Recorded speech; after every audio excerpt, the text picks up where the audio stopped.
KPAX Community Spotlight is sponsored by Corwin Motors of Kalispell. Well, welcome back to another edition of Community Spotlight, everyone. With me today, Jim Stone, Board and Chairman of Blackfoot Challenge. Jim, thanks for joining us this morning. Good morning.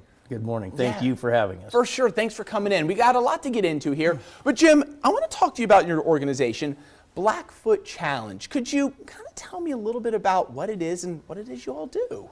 There's just been a huge history of conservation in the Blackfoot since the 70s. And in the early 90s, we just looked at, we have 7 very unique committees or communities within the watershed.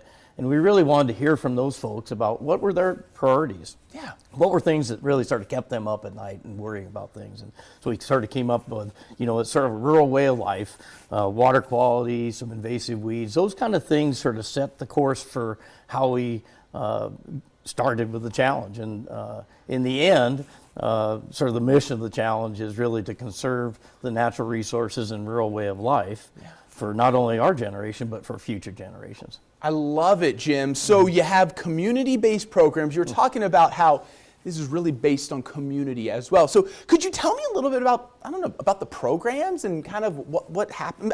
You have a lot of them, but maybe just a few kind of what you all will do with those? Yeah, we've got a lot of special programs, and probably some of the things that really resonate with communities is education. So we're in the schools, we're with those young minds that are going to be our next generation, and sort of getting them up to speed. They're out on the ground, being able to really look at fish, whether it's wildlife or fire with forestry, those kind of things. So that's how we get our work done, is through these different committees. And then we have staff that manage those committees. So forestry, could be wildlife, water quality, invasive weeds, those sorts of things. So Jim, let's talk about people see this and are like, wow, I'd love to get involved. Are you looking for volunteers, any? How does that work? We do a lot of work in the summers with volunteers that come, but we have staff that man all those different committees.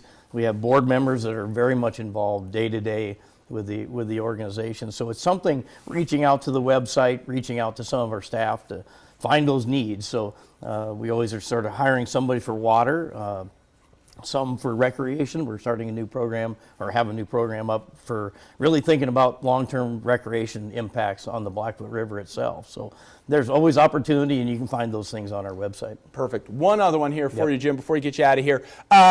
People see this and they're like, man, I feel called to donate, to help out with that. Donation's a big part of or help you out a lot, correct? Absolutely. Our staff raise money for their own programs.